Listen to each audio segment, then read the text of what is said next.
Não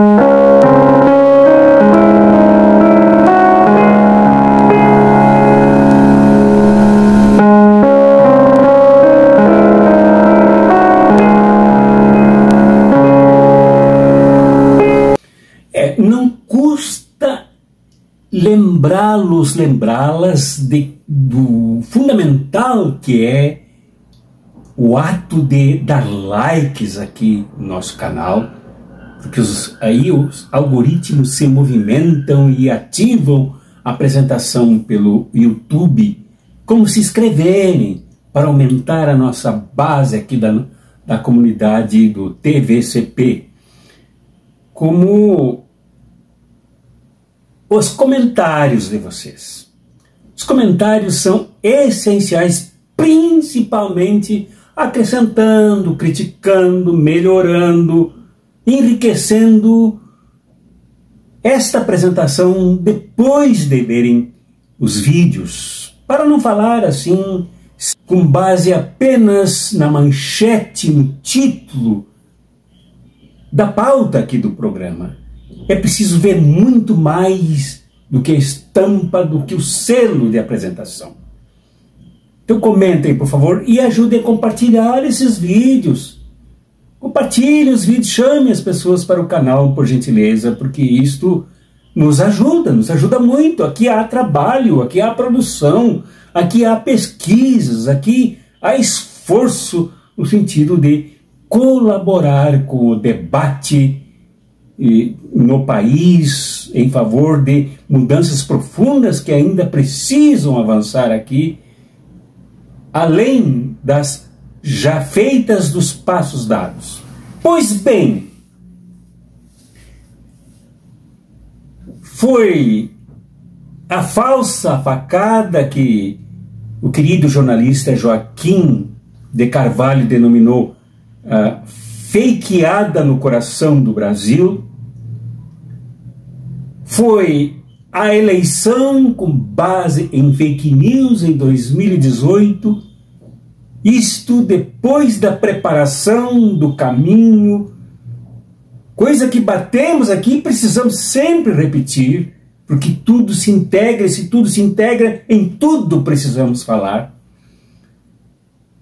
Pela Lava Jato e antes pelo tal de Mensalão, depois com o golpe de 2016, a traição do vampirão Michel Temer, a posse dele como indigno presidente desse país, culminando na eleição do filhote do mal, do satânico Jair Bolsonaro. Tudo isso juntando se chega a 8 de janeiro de 2023, com vândalos vandalizando Brasília, e não somente isto, quebrando materialmente símbolos da República, invadindo os templos cívicos do país, mas com o real propósito de servir como abre-alas para o golpe certo que eles dariam. E por pouquíssimo não realizaram o seu intento odioso, o seu intento maligno, o seu intento absolutamente desprezível e atentatório para a vida do nosso país. Bom, dito isso, é preciso falar, é preciso acrescentar que, afinal, Jair Bolsonaro, como antes o vampirão traidor Michel Temer, foram acompanhados, e aqui falarei no singular, Jair Bolsonaro foi acompanhado, apoiado, amparado e até, entre aspas, abençoado por longos e grandes segmentos evangélicos. E não só evangélicos, mas católicos romanos, bispos, padre que tirou foto com um fuzil nas mãos ao lado do falecido Carvalho, aquele que morreu cuidado pelo SUS depois de condenar tudo que era público. Bispos que até hoje ainda têm saudade aqui no interior de Goiás, bispos católicos romanos de dioceses ricas, de Jair Bolsonaro, têm saudade. Mas acompanharam o processo todo e abençoaram, papapá, este maligno. Espíritas, inclusive nomes renomados e admirados pela opinião pública, pelo seu aparente e notório saber e a sua mente privilegiada em decorar obras, decorar textos, decorar livros inteiros, inclusive indicando as páginas onde se encontrava em cada texto, seguiram no apoio a Jair Bolsonaro. Pastores e pastoras receberam o maligno em seus templos. E ele falou em nome de Jesus, falou em nome de Deus, falou em textos decorados ou então apresentados ali para ele mencionar do texto sagrado que deveria ser respeitado. Então eu preciso perguntar. Eu poderia até perguntar mais diretamente ao seu Silas Malafaia, que tirou dinheiro do bolso, e o bolso de Silas Malafaia é grande e profundo, com muito dinheiro de livros que ele diz vender, das suas editoras, das suas obras sociais, dos dízimos da sua igreja Derrota em Cristo. Enfim, seu Silas Malafaia, que com esse dinheiro pagou as despesas daquelas manifestações na Avenida Paulista e também no Rio de Janeiro, ao lado do maligno. Que tem Silas Malafaia a dizer? Considerando que a fé não basta ser fator de crença na existência de Deus, na existência do sobrenatural, na existência do transcendental. Tiago já alerta isso, São Tiago, quando diz: os demônios creem e tremem. Creem em Deus e tremem. Mas eles continuam demônios, digo eu.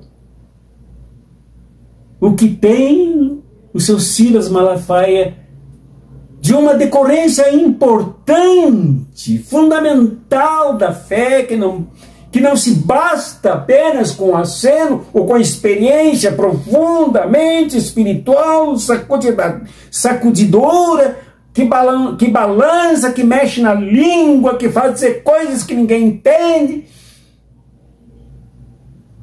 O que diz Malafaia com o que há de mais importante na fé, muito mais do que estas manifestações de caráter espiritual, de músicas entusiasmadas, bate palmas, ajoelha, pula, salta,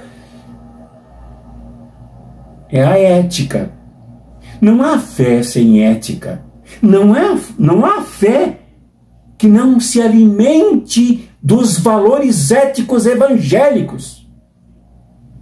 Ou para outras religiões, como por exemplo o Espiritismo, que adota a caridade como regra salvífica, como mandamento identificador das obras da religião. Ou para a Umbanda, ou para as religiões de matriz africanas, com as suas ancestralidades extremamente ricas em resistência, em luta, em conselhos, em sentido coletivo, altamente cultural. O valor do preto velho, o valor do santo idoso, do pai de santo, da mãe de santo, da escuta dessas celebridades que têm tanto a dizer para suas comunidades.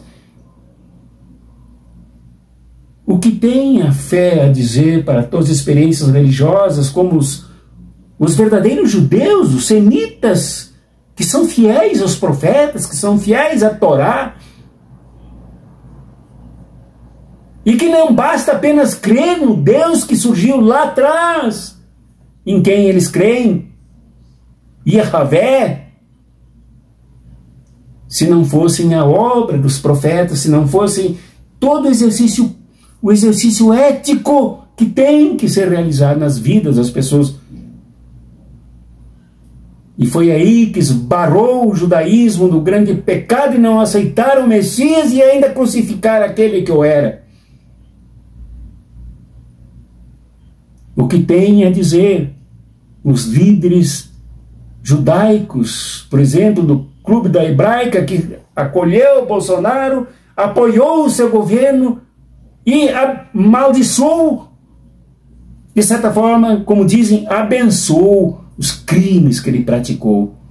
Onde está o significado da religião quando despida dos valores éticos mais profundos no comprometimento com o bem do próximo, com o resgate da imagem sagrada de que ele é detentor? Onde está quando apoiam Bolsonaro? Enfim, a gente poderia alongar a lista dos que apoiaram Bolsonaro, e que é preciso perguntar, como estão agora? Quando as investigações apontam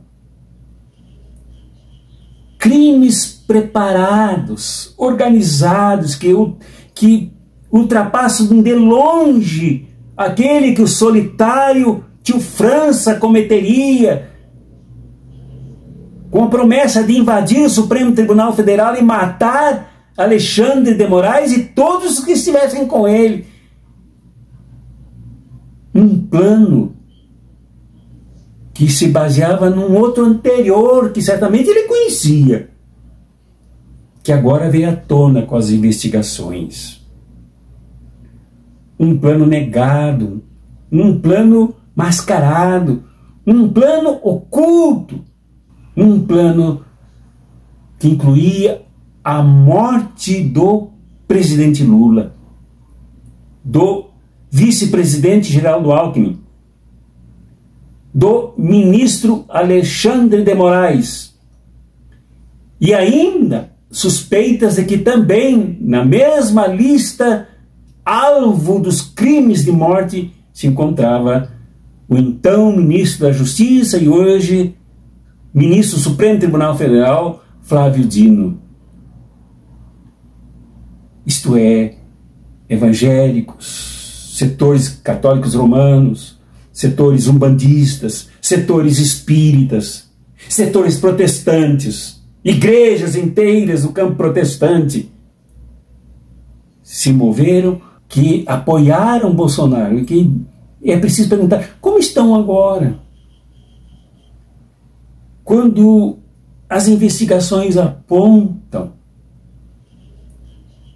crimes preparados, organizados, que ultrapassam de longe aquele que o solitário tio França cometeria, com a promessa de invadir o Supremo Tribunal Federal e matar Alexandre de Moraes e todos os que estivessem com ele. Um plano que se baseava num outro anterior, que certamente ele conhecia, que agora veio à tona com as investigações. Um plano negado, um plano mascarado, um plano oculto, um plano que incluía a morte do presidente Lula, do vice-presidente Geraldo Alckmin, do ministro Alexandre de Moraes, e ainda suspeitas de que também, na mesma lista, alvo dos crimes de morte, se encontrava o então ministro da Justiça e hoje ministro do Supremo Tribunal Federal, Flávio Dino. isto é, evangélicos, setores católicos romanos, setores umbandistas, setores espíritas, setores protestantes, igrejas inteiras do campo protestante, se moveram ao lado disso tudo, da onde escorre o suor do crime, da onde escorre o sangue já previsto no derramamento da morte do presidente Lula, do vice Alckmin, do ministro Alexandre de Moraes. Uma morte cruel, uma morte anticívica, uma morte das mais cínicas, hipócritas possíveis. Porque é uma morte corrupta, a morte de cada um, porque aproveitariam uma das idas do presidente Lula a um hospital para usar o serviço público de atendimento à maior autoridade do país, ao maior magistrado do país, à maior liderança mundial de hoje. Aproveitariam as verbas públicas, os recursos públicos do cuidado do presidente da República, que é uma instituição, para matá-lo envenenado, desintegrando-o organicamente. Da mesma forma, matariam Geraldo Alckmin, provavelmente envenenado, e ele mesmo, sendo médico, morreria desesperado, com dores espalhadas por todo o seu ser. Ainda na linha do assassinato, procurariam explodir Alexandre de Moraes. Procurariam matar Alexandre de Moraes com bombas, com tiros de fuzil, tiros de metralhadora e com bombas lança-chamas. Tal é o nível de crueldade, sem respeito à eleição, sem respeito à justiça eleitoral, sem respeito à presidência da República, sem respeito à Constituição, sem respeito absolutamente a nada. Criminosos. Criminosos que não me surpreendem. Generais do Exército Brasileiro ostentando a farda militar. Os postos mais altos do generalato do Exército. Militares recebendo altos soldos do povo brasileiro, dos impostos suados dos trabalhadores e trabalhadoras, usurpando o serviço militar a favor do crime. E os pastores, pastoras, ministros, ministras, bispos, e quem sabe até cardeais, abençoando a maldição de Olavo de Carvalho e aquele padre cujo nome não quero nem mencionar aqui, que ostentou em fotos armas pesadas ao lado de Olavo de Carvalho nos Estados Unidos, quando este vivia. Como fica a fé dessa gente? Como acreditar no que eles pregam? Como crer no Deus que eles pregam? Como crer nos ensinos que eles dizem fazer para orientar o povo? Quando, por exemplo, seu Silas Malafaia, enxovalhando a vocação de um pastor, se posiciona ao lado de um criminoso, mentiroso, fake news, apoiando a barbárie no Brasil e enganando a boa-fé nas pessoas simples e humildes que acreditam nos seus pastores e suas pastoras. Ou como acreditar em Edir Macedo, no Deus pregado pelo Edir Macedo, o Deus que dá riquezas para Edir Macedo, o Deus da prosperidade de Edir Macedo, o Deus da TV do Edir Macedo, o Deus do avião do Edir Macedo, o Deus dos luxos de Edir Macedo. Como crer nele se ele apoiou Jair Bolsonaro e o recebeu no tal templo de Salomão e impôs as mãos sobre aquela cabeça suja, cheia de pensamentos criminosos. Como crer no Deus pregado por Edir Macedo? E como crer nos pastores da Marcha para Jesus de São Paulo, que receberam no seu principal caminhão, carregado de gente que cheirava mal, cheirava sangue, em nome de Jesus, segundo eles, permitindo que este delinquente que ocupou a presidência da República de 2018 a 2022 fizesse arminhas. Em vez da cruz, arma. Em vez de apontar para Jesus, apontou para a morte, desempenhando a sua índole criminosa e genocida. E os pastores ao lado. Os pastores rindo. As pastoras, a tal de Bispa Sônia ali, escancarada, rindo para ele. Abençoando o mal de uma bênção que se torna maldição. Como crer? O que eles farão agora? Aquelas igrejas que receberam a Dona Michele, ou melhor, Dona Michele Bolsonaro, e lhe cederam seus púlpitos, seus auditórios, não posso chamar aquilo de igreja,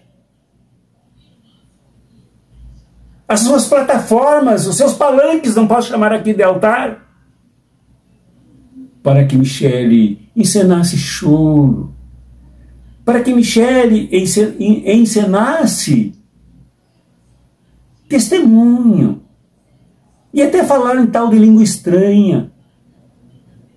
O que dirão agora esses pastores que acolheram esta, que sabia de tudo o que fazia o amaldiçoado? O que diriam os pastores depois de tudo que vem se descobrindo, inclusive que não existiu facada, mas encenação para enrolar, enganar o povo brasileiro, que se comiserou, que sentiu piedade.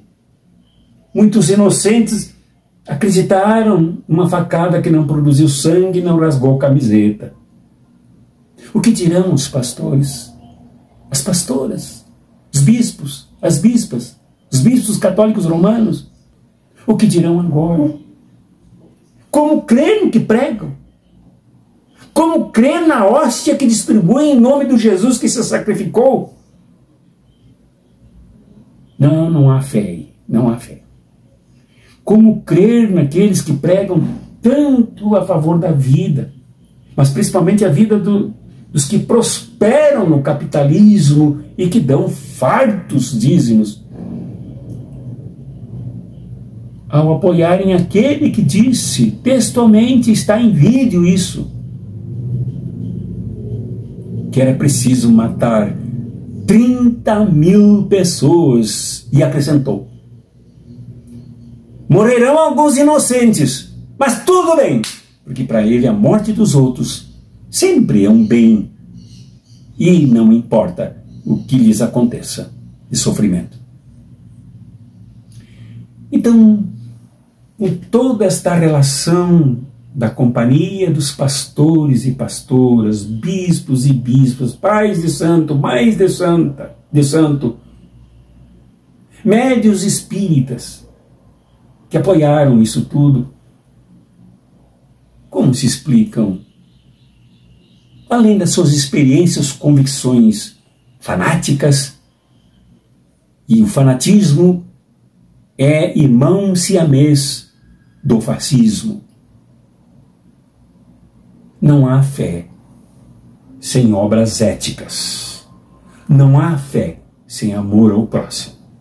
Não há fé sem compaixão. Esses valores colocam a gente à disposição da humanidade e não contra. Não há fé sem verdade. O capiroto, o maligno, inicia sua campanha com o analfabetismo que o acompanha, de não saber nem pronunciar as palavras de forma correta em português, Ele lia aquele versículo que foi dado por algum pastor para ele. Em João 8,32. Conhecereis a verdade e a verdade vos libertará. O que dizem agora os pastores e as pastoras diante da distorção, da fragmentação, da ruptura da verdade que é Jesus, em meio a tanta mentira? Não há fé sem ética. E a fé com ética é necessariamente marcada pelo amor ao próximo, pela compaixão aos que foram afrontados pela violência e pela injustiça. Não há fé sem abraçarmos a justiça como valor primeiro do reino de Deus, que caminha lado a lado com o amor. Buscar em primeiro lugar o reino de Deus e a sua justiça. E somente aí depois todas as coisas serão acrescentadas.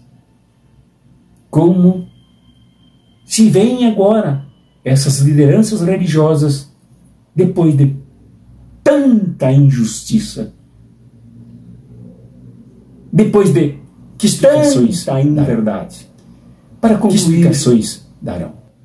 Eu acho que há duas propostas para as lideranças todas. Uma, se houver um mínimo de dignidade em cada uma delas, se houver algum resquício ético em seus espíritos, se houver o mínimo de moralidade em suas histórias, que peçam perdão ao povo brasileiro. Peçam perdão ao povo brasileiro e se afastem desse furacão, deste inferno, e se movam para o campo democrático, para o campo nacional, para o campo realmente ético de quem abraça a luta pelo próximo, a luta pelos direitos humanos, a luta pelo soerguimento dos perseguidos e das perseguidas. E hoje lembrando Zumbi, a luta que negros e negras fazem depois de serem centenariamente, bicentenariamente perseguidos pelo mesmo regime egoísta das botas que pisam e sangram a dignidade daqueles que são escravizados. Movam-se para esse campo da luta, desse campo que defende um projeto global de defesa contra a fome, a miséria e a morte de milhões de pessoas no mundo, principalmente no Brasil. Esta seria uma atitude digna. Esta seria uma atitude respeitável. Esta seria uma atitude de alto valor testemunhal de sua fé. Fora isso, não dá para acreditar em hipócrita. Hipócrita que abraça Jesus, chama de ó meu bom mestre, ó meu Senhor. Bate palmas. Finge que sente tanta espiritualidade, mas que trai a fé. E a segunda proposta que faço é para que renunciem à pregação. Renunciem às direções de suas igrejas. Digam ao povo que vocês não merecem. Que o povo não merece vocês. Porque vocês têm fé balofa. Vocês têm fé balão de saio. Vocês têm fé que não produz bons frutos, mas que só busca os interesses classistas ao lado da dominação contra os trabalhadores, trabalhadoras e contra os pobres desse país. Renuncie. Qualquer uma dessas atitudes merecerá o respeito do povo brasileiro. Aqueles que compõem as bancadas da Bíblia, evangélica e católica, deveriam começar a agir por uma dessas duas propostas. e, se for o caso, se converterem e mostrarem os frutos de sua conversão, de sua transformação, de seu compromisso ético com a fé, digam de novo ao povo brasileiro: olha, aconteceu isso, isso e isso, e eu me converti. Eu não apoiarei mais o fascismo. Eu não apoiarei mais o bolsonarismo. Eu não apoiarei mais estruturas e ações assassinas, como as que foram preparadas para matar cruelmente Lula, contra o povo brasileiro, cruelmente Alckmin, que fez um movimento do privacionismo, da direita, do neoliberalismo para o campo mais nacional e defensor do desenvolvimento do país. E também de Alexandre de Moraes, que lá atrás tem uma ficha que tem que ser esquecida em favor da nova ficha, da nova biografia dele na defesa do povo brasileiro. Hoje, no dia de Zumbi, quando gravo este vídeo, 20 de novembro de 2024, nós temos que honrar a resistência de Zumbi, de Dandara e de todos os que lutaram pela liberdade e pela dignidade dos escravizados, das escravizadas, estupradas e exploradas pelos proprietários rurais e canaviais. É o dia do arrependimento, é o dia da reconciliação, é o dia de uma fé, da restauração de uma fé digna, de uma fé ética, de uma fé de alta intensidade moral. É possível. É difícil, mas é possível. Colocar as coisas nesses termos é sermos proféticos. Denunciar essa lavagem, toda essa sujeira, toda essa cloacalidade, toda esse peso de morte, gosto de chumbo, é profético. Precisamos fazer isso. Precisamos reconstruir a história da fé no Ocidente e no Brasil em particular. Mas propor avanços, propor a unidade da classe trabalhadora, o resgate da classe trabalhadora dos braços desses capturadores, desses sequestradores da fé, é revolucionário.